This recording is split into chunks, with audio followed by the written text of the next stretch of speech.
भरतपुर से बड़ी खबर इस बीच मिल रही है। छात्र ने विश्वविद्यालय के कुलपति को रोका है। स्टूडेंट ने पूछा कुलपति को रोककर, मेरा एडमिशन कैंसिल क्यों किया? जवाब नहीं मिला तो गाड़ी के सामने खड़ा हुआ। छात्र ने वाइस चांसलर को गाड़ी में भी नहीं बैठने दिया। सवाल से बचकर कुलगुरु निकले। छात्र का आरोप यह है कि सवाल जो पूछा गया उसका जवाब दिए बिना ही कुलगुरु वहां से निकल गए। दबाव में रद्द की गई है मेरी प्रवेश प्रक्रिया। छात्र ने यह भी आरोप लगाया। पुलिस ने मौके पर पहुंचकर शांत कराया छात्र को।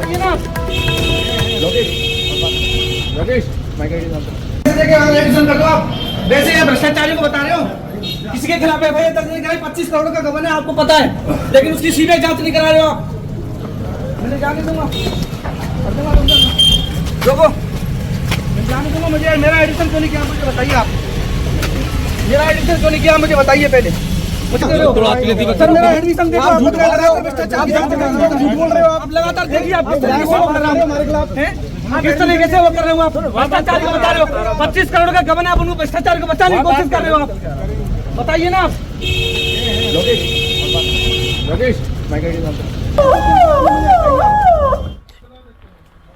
लगातार विश्वविद्यालय में किस तरह से भ्रष्टाचार था, और आपको ये भी मालूम होगा कि भ्रष्टाचार के चलते हुए वहाँ पे कितने अधिकारियों पर कार्रवाई, वीसी पे कार्रवाई, उन्हीं को चलते लेते हुए मेरा एडमिशन कैंसिल किया था। पहले मेरी डिग्री कैंसिल की थी, अब इन नए वीसी ने आके मेरी जो एडमिशन है वो कैंसिल कर दिया। आपको पता है जांच भी लंबित है, 25 करोड़ का गबन है। सीबीआई जांच कराने के लिए बजाय एफआईआर दर्ज कराने के बाद भ्रष्टाचारी को लगातार बचाया जा रहा है। उसी चीज को मैं लगातार मीडिया को अखबार के माध्यम से उठाता हूँ और उन भ्रष्टाचारियों को बचाने के लिए कोशिश की जा रही है।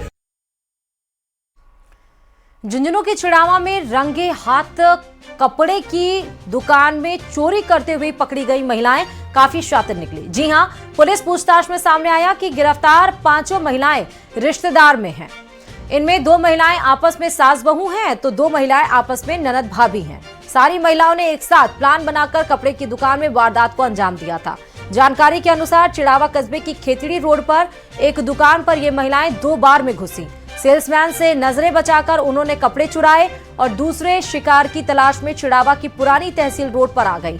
लेकिन पहले जिस दुकान से चोरी की थी उसके दुकानदार को शक हुआ। उसने सीसीटीवी देखकर महिलाओं का पीछा किया और उन्हें पकड़कर पुलिस के हवाले कर दिया। इस पूरी वारदात में महिलाओं के साथ एक नाबालिग भी शामिल था।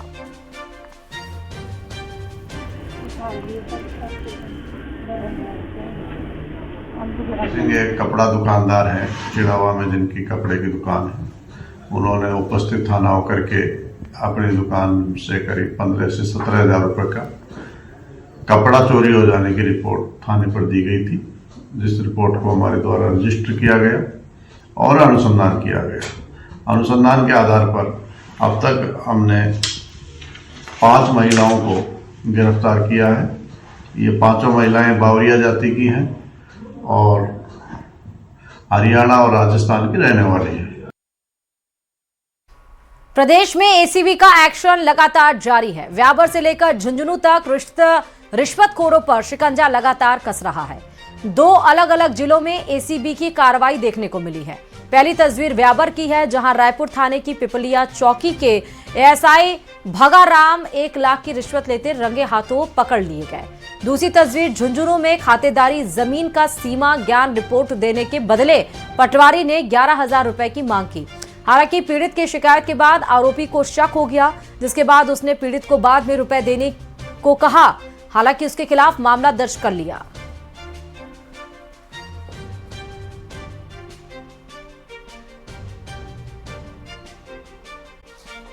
और चलिए जैसलमेर से इस बीच बड़ी खबर मिल रही है। जैसलमेर में सेना का ट्रक पलटा है। गाय को बचाने की वजह से बैलेंस ट्रक का बिगड़ गया। 5 अग्निवीर गंभीर रूप से घायल हुए हैं। घायलों को हॉस्पिटल लेके आए हैं। रेवंत सिंह की ठाड़ी के पास यह हादसा हुआ। हादसे के कारणों की जांच में पुलिस जुटी हुई है। तो आप देखिए कि गाय को बचाने के चक्कर में ही जो ट्रक का बैलेंस है वो बिगड़ गया और इसमें बैठे जो अग्निवीर थे वो घायल हो गए। 5 की हालत गंभीर बताई जा रही है फिलहाल अभी, जिनको फौरन हॉस्पिटल लेकर आए हैं, नजदीकी हॉस्पिटल, ताकि उनका इलाज किया जा सके, प्राथमिक इलाज उनको दिया जा सके। ये सीधे तस्वीरें हम आपको जैसलमेर के से दिखा रहे हैं। रेवंत की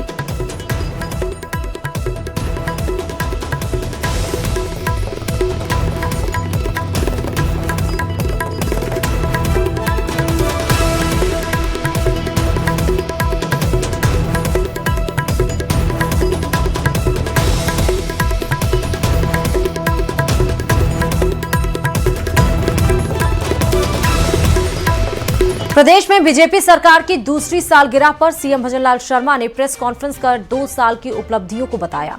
इस दौरान डिप्टी सीएम दिया कुमारी, डिप्टी सीएम प्रेमचंद बैरवा, मंत्री राज्यवर्धन राठौर, मंत्री जोगाराम पटेल मौजूद रहे। सीएम भजनलाल ने कहा कि हम हमारे दायित्व को अच्छे से समझते हैं। हमने 70% वादों को पूरा किया, जो वायदे किए थे उन पर खरा उतरने का काम किया। साथ ही सीएम ने कांग्रेस पर भी निशाना साधा, कहा कि कांग्रेस ने हर घर नल प्रोजेक्ट तक को भी नहीं छोड़ा। यमुना के पानी के लिए वायदे किए, लेकिन किया कुछ नहीं।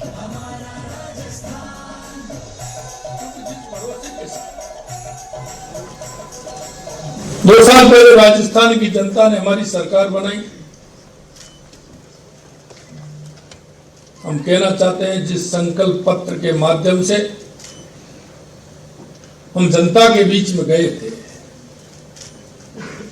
आपके माध्यम से कहना चाहता हूं कि वो 70% के लगभग हमने वायदे पूरे किए हैं। मित्रों, प्रदेश की जनता की जो उम्मीद थी, उन पर खरा उतरने का काम हमने किया है। राजस्थान सरकार के 2 वर्ष सुशासन और विकास और विश्वास के 2 वर्ष हैं, जिन्होंने प्रदेश की दिशा और दशा दोनों बदलने के लिए ठोस शुरुआत की थी। प्रदेश में जल का महत्व है, आप सभी जानते हैं, वह किसी से छुपा नहीं है। लेकिन प्रदेश में गत कांग्रेस सरकार ने इस पर केवल राजनीति करने या घोटाले करने का काम किया और उन्होंने लटकाने और अटकाने का काम किया। उन्होंने ईआरसीपी जैसी महत्वाकांक्षी परियोजना को भी अटकाए रखा। हमारी सरकार बनते ही देश के यशस्वी प्रधानमंत्री श्री नरेंद्र मोदी जी के मार्गदर्शन में हमने इस वहीं भजनलाल सरकार के 2 साल पूरे होने पर कांग्रेस ने पीसी यानी कि प्रेस कॉन्फ्रेंस की। पीसीसी चीफ गोविंद सिंह डोटासरा ने प्रेस वार्ता कर कई मुद्दों पर सरकार को घेरा। आज अगर हम स्वास्थ्य की बात करें तो जो 25 लाख का इलाज फ्री मिलता था, आज वो 5 लाख का मिल रहा है। जो दुर्घटना बीमा 10 लाख रुपए मिलता था कांग्रेस की सरकार के समय, वो आज 5 लाख मिल रहा है। दवाइयां घट गई हैं, पीएचसी सीएचसी हॉस्पिटलों में निःशुल्क दवाई है नहीं, जो हैं वो नकली हैं। आरजीएस एचएस दम तोड़ रहा है स्कीम। 400 से ज्यादा प्राइवेट हॉस्पिटलों को बाहर कर दिया गया है, फार्मेसी को बाहर कर दिया गया है, सांचौर का मेडिकल कॉलेज बंद कर दिया गया है। किसान खाद के लिए लठ खा रहा है, लाठियां खा रहा है।